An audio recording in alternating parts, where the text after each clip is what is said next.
우리는 그의 약속대로 의가 있는 곳인 새하늘과 새 땅을 바라보도다.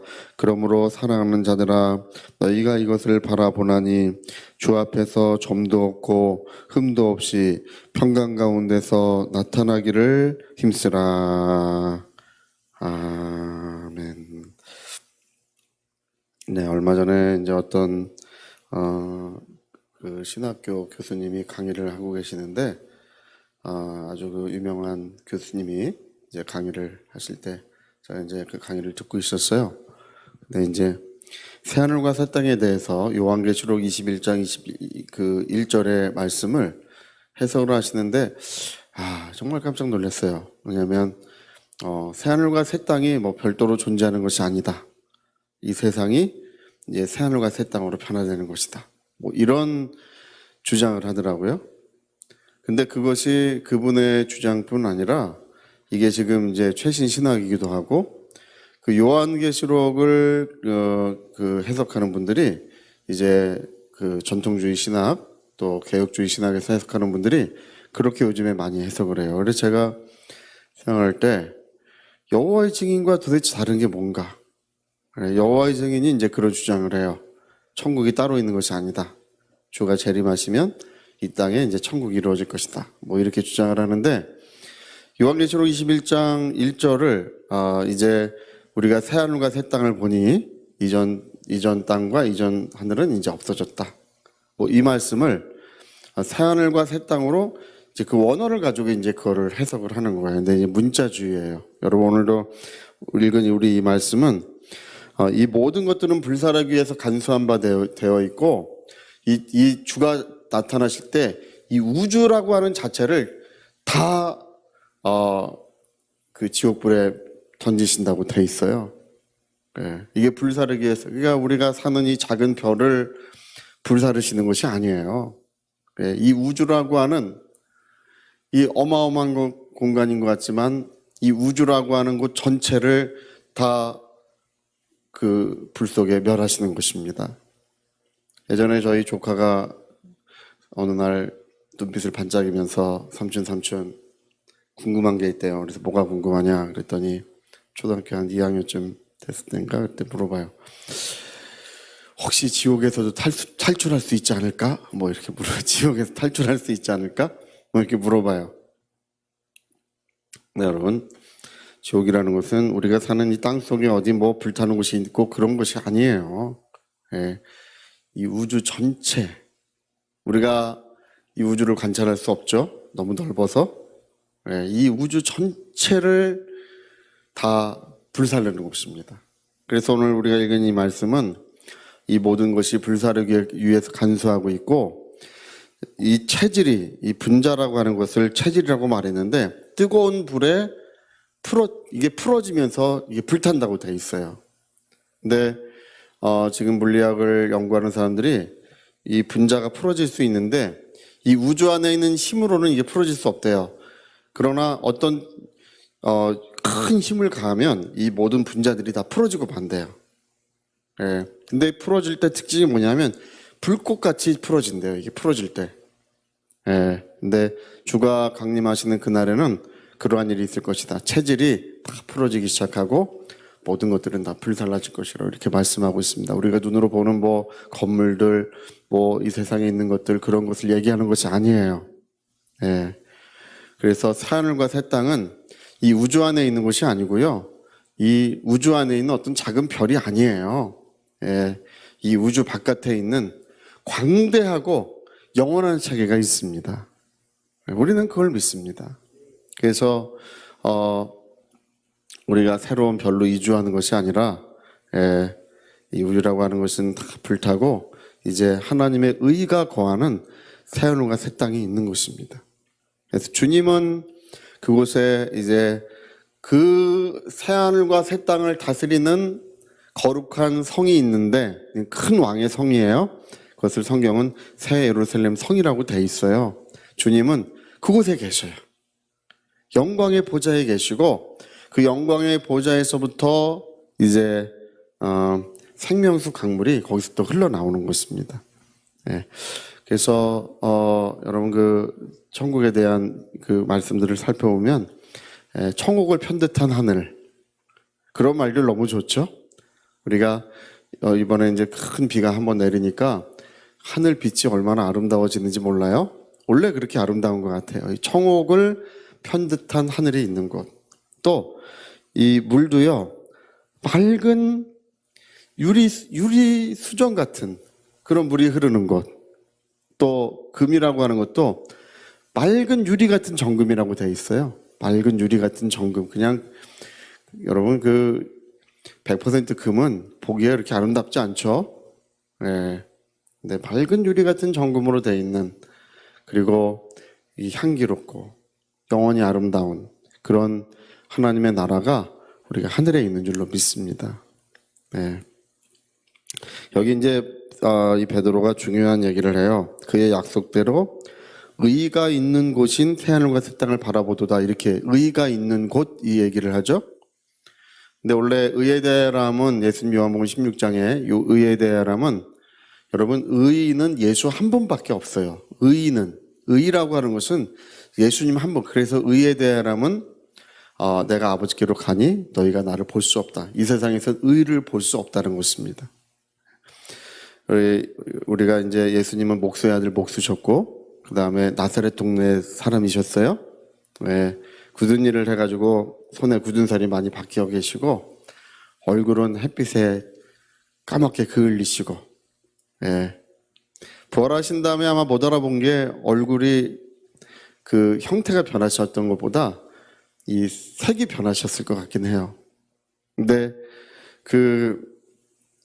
그런 분이셨는데, 우리 그분을 육체적으로 볼 때는 이제 나사렛 사람이에요.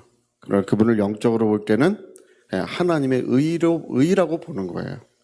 영적으로 볼 때는 우리는 그를 뭐라고 본다고요? 하나님의 의라고 보는 거예요. 그래서 그가 세상에 계실 때 우리는 하나님의 의를 보는 것이고, 그가 하늘 보좌에 오르시면 세상에서는 하나님의 의라는 것을 도무지 볼 수 없는 것입니다. 오늘 사람들이 많이 따져요. 나라가 왜 이 모양이냐, 왜 공의롭지 않느냐 이제 따져요. 원래 이 세상에 의가 있는 나라가 없어요. 네. 그 햇빛 같은 왕, 의로운 왕이 계셔야 의의 나라가 되는 거예요. 네. 그래서 뭐 우리가 이제 북한보다는 훨씬 나아요. 할렐루야. 예, 북한이 더 낫다고 생각하면 그거 건너가시면 돼요. 건너가시면 돼요. 근데 북한 사람들이 압록강, 두만강을 목숨을 걸고 지금도 건너고 있습니다. 그리고 중국에는 수십만 명의 북한 사람들이 이제 중국을 떠들고 있어요. 그들은 이제 중국에 있는 한국 대사관을 옛날에는 들어갈 수 있었는데, 지금은 이제 철저하게 이제 지키고 있으니까 저 베트남이라든지 태국이라든지, 심지어 태국까지도 이제 그걸 걸어서 가요. 거기서 이제 한국 대사관에 들어가면 이제 우리나라로 오는 거예요. 그들이 왜 이제 북한을 탈출해서 우리나라로 오려고 하느냐? 그들이 볼 때는 여기가 더 의로운 나라인 거예요. 네, 그 나라는 너무 짓누르고, 북한 사람들이 우리나라에 와서 가장 신기하게 여기는 것이 아무 허가도 받지 않고 어디든지 갈 수 있는 게 제일 신기하대요.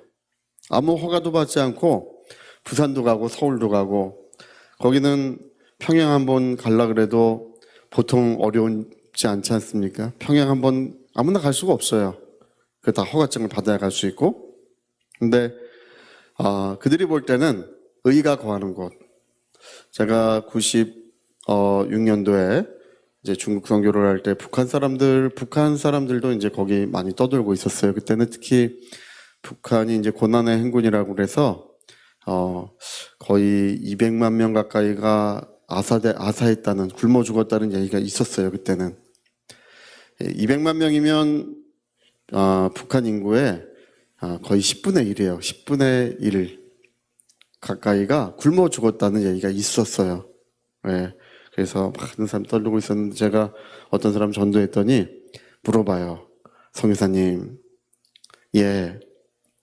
근데 우리는 이 중국에 와서 봐도 이렇게 좋은데 나라가 없다는 거예요. 먹을 것이 풍족하고 그 나라가 이렇게 번영하고 있는데 한국은 더 좋은 나라입니까? 이렇게 물어봐요. 1996년에 중국의 그 1인당 국민소득이 거의 3,000불 정도밖에 되지 않을 때예요.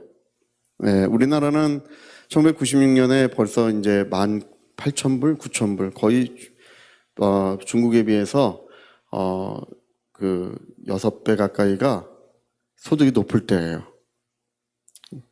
할렐루야. 지금은 이제 3배로 이제 좁혀졌어요. 지금 3배지만 그때는 한 6배쯤 됐었어요. 예. 그러니까 거기가 더 좋은 나라입니까? 그걸 물어봐. 더 좋은 나라. 그래서 선뜻 얘기하기가 좀 어렵더라고요. 더 좋은 나라? 예, 그래서 우리 한국이 그래도 이 중국보다는 훨씬 더 이제 그 번영해 있다. 더 발전돼 있다고 이제 여러 가지 이제 얘기를 해줬더니 나중에 이제 우리나라로 이제 그 친구는 거기서 예수님을 구주로 영접했고 우리나라로 이제 넘어왔어요. 이제 김일성 대학을 졸업한 사람이라 거기선 인재예요. 그래서 우리나라에 와서 지금 신학대학 교수님을 하고 계신다고 제가 얘기는 들었어요. 할렐루야. 제가 전도했어요. 근데 여러분 우리가 여기 말하는 것처럼 더 좋은 나라, 비교할 수 없는 더 좋은 나라가 있다는 것입니다. 그것을 베드로는 의가 거하는 곳, 하나님의 약속대로 의가 거하는 곳인 새하늘과 새 땅이 있다 이렇게 말씀하고 있습니다. 여러분 쿠바라고 하는 나라가 그렇게 아름다워도 모든 것이 그냥 뭐 지상 낙원 같이 아름다워도 사회주의 국가, 공산주의 국가니까 어둡게 보이고 처절한 나라가 되는 거예요. 네. 보이는 아름다움이 다가 아니라 보이지 않는 아름다움이 있는데 그것을 성경은 뭐라고 말하냐면 의라고 불러요. 햇빛이 저 하늘에 떠 있는 것처럼 온 세상을 밝게 비추는 것처럼 저 하나님의 나라는 하나님의 의가 밝게 비추는 나라예요. 그래서 예수님은 누구시냐? 의의 왕이시고 그분이 다스리는 나라는 영원한 의가 거하는 그 의의 나라인 줄로 믿습니다. 그래서 우리는 뭘 바라보느냐 하면 더 좋은 나라를 바라보는데 의의 나라, 의가 거하고 있는 의의 나라를 우리는 바라보고 있습니다. 소망하고 있습니다. 우리도 지금 압록강 두만강을 건너야 돼요. 할렐루야. 탈출을 해야 돼요. 어디로 탈출하냐 하면 더 좋은 나라를 향하여, 더 아름다운 나라를 향하여, 그 영구한 나라를 향하여 우리가 이제 길을 걸어가고 있습니다. 그래서 우리가 눈에 보이는 것이 전부가 아니라 보이지 않는 것이 참된 것이고 이 땅에 있는 것을 만약에 목표로 신앙생활을 한다면 절망뿐이 없어요. 이 땅에 있는 것들은 이제 물거품처럼 곧 사라질 것입니다. 그러니까 여러분 세상에 모아놓은 게 많을수록 세상 떠나기가 어려워요. 우리 롯의 아내가 그 롯의 식구들이 소돔에서 나올 때 천사가 뒤를 돌아보지 말라고 하지 않습니까? 근데 누구만 뒤를 돌아봤냐면 롯의 아내만 뒤를 돌아봐요. 왜 뒤를 돌아보냐 하면 두고 온 것이 너무 많은 거예요. 텃밭에 심어놓은 것도 많고 그 양과 염소 떼도 많고 이 롯이 가지고 있는 양과 염소가 어마어마하게 많았어요. 그 일꾼들도 굉장히 많았어요. 큰 사업가예요. 목축업자예요. 근데 다 두고 아무것도 가지고 나오질 못하는 거예요. 뒤를 돌아보지 말라. 뒤가 궁금해요. 왜 궁금하냐면 두고 온 것이 많아서 궁금한 거예요. 여러분 세상에 우리가 가지고 온 것이 없으니까 가지고 갈 것도 아무것도 없어요. 그러니까 세상 떠나는 날에는 뒤를 돌아보는 사람은 못 가는 거예요. 마지막 나팔 소리 울려 퍼질 때에도 뒤를 돌아보는 사람은 못 가는 거예요. 세상에 너무 많이 쌓아두지 마시고 천국에 쌓아두시기를 부탁드립니다. 그래서 의가 거하는 곳인 새하늘과 새 땅을 늘 바라보시면서 신앙생활 하시기를 부탁드리겠습니다. 저희 같이 한번 기도하시겠습니다. 네, 의인은 예수님밖에 없어요. 하늘과 땅의 의라고 하는 것은 오직 하나님의 아들이신 우리 주 예수 그리스도를 의미하고 있습니다. 그분이 영광의 보좌에 앉아 계시는 의가 있는 새하늘과 새 땅, 더 좋은 나라, 더 아름다운 나라, 비교할 수 없는 영광스러운 나라를 우리가 바라보고 있도다. 우리 위하여 같이 기도하시겠습니다.